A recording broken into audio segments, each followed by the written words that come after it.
યુવાનો, વડીલો, માતાઓ, બહેનો, જો હું કોઈ પૈસા કમાવા માટે નથી આવેલો. અરે મારે દલોડામાં ભાગવત કરી તેને મારે ગાડી વેચવા પડી.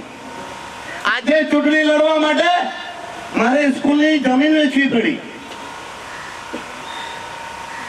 મારું કઈ નહીં મળે. આ બધું છે ને તે તમારું જ છે. હું તો મરવા ભાગી બી તો મારા માટે થયા. પૈસા કમાવાનો હતો ને ઉમેશ પટેલ 2004 માં જયારે લાઈટ પ્રાઇવેટ થતી મને 5 કરોડની ઓફર થઈ. મેં ટુકરાઈ દીધી. આ મારા દીકરા, મારા મા બાપ ને પૂછો, જુઓ એમને કયા કરોડપતિના ઠાઠમાં જીવે છે. જયારે મેં સ્કૂલની વેચવાની વાત કરી, મારો દીકરો ને મારી દીકરી એક જ વાત કહેતા હતા કે ડેડી આમાં ગરીબના બચ્ચા ભણે, સ્કૂલ નહીં વેચતો. હા, અરે લડવાનું છે, પણ આ ગરીબના દીકરા ભણતા હોય તમે સ્કૂલ નહીં વેચો, બાકીની જમીન કઈ વાંધો નહીં. એટલે મેં કહ્યું કે કઈ વાંધો નહીં, સ્કૂલ ને રાખીને બાકી જમીન એટલે વેચવા પડી કે ચૂંટણીમાં આવા નાના મોટા ખર્ચા તો થાના અને મારા માટે મારા પાસે પૈસા ભીમળે. લોકો આજે તમે મને કહો કે લોકો કમાવા માટે રૂમ બનાવે, ચોલ બનાવે. મેં ચોલ નહીં બનાવી, રૂમ નહીં બનાવી, મેં સ્કૂલ બનાવી. આજે તેમાં હિન્દી મીડિયમમાં જે ભણે ને 99% લોકો ગરીબના મફત ભણે. તમે મને કહો કે આ લોકોએ ડાબલ વાળાએ કે કચ્ચી ગાંવ વાળાએ કોઈ સ્કૂલ, કોલેજ, હોસ્પિટલ બનાવી કરી?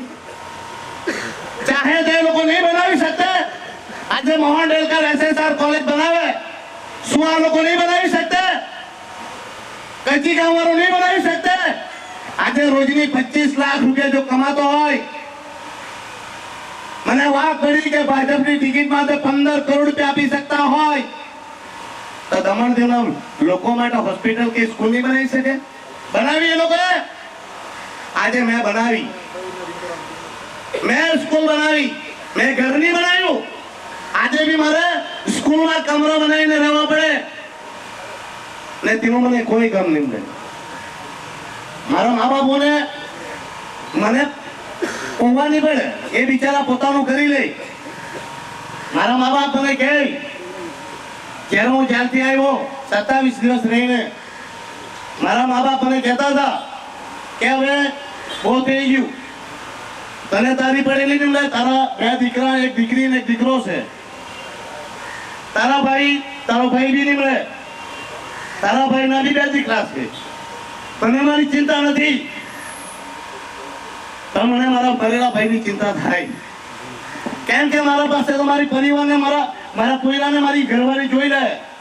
મારું એટલું સ્કૂલમાં નામ તેમ કરીને સ્કૂલ વેચીને બી મારા પરિવારને તો પાડી લે. પણ મારા નાના ભાઈનું કોઈ નહીં મળે.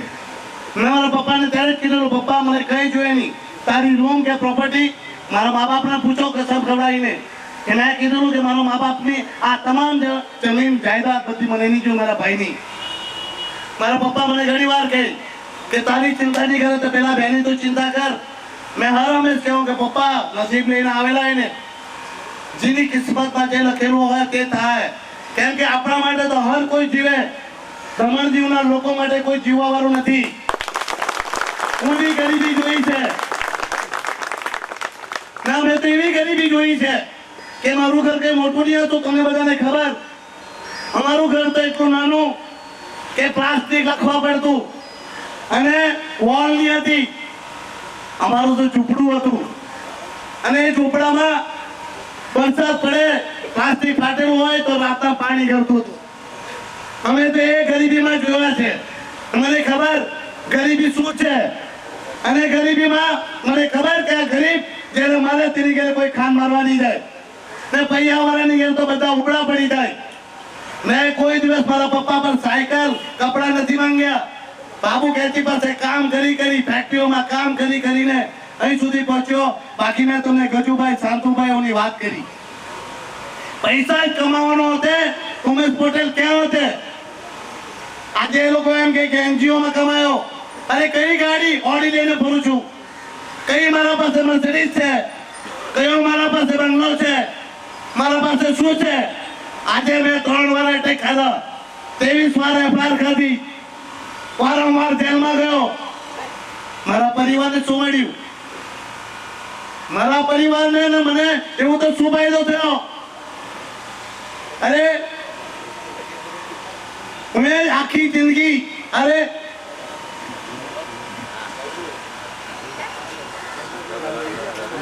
આ બધું કોના લીધે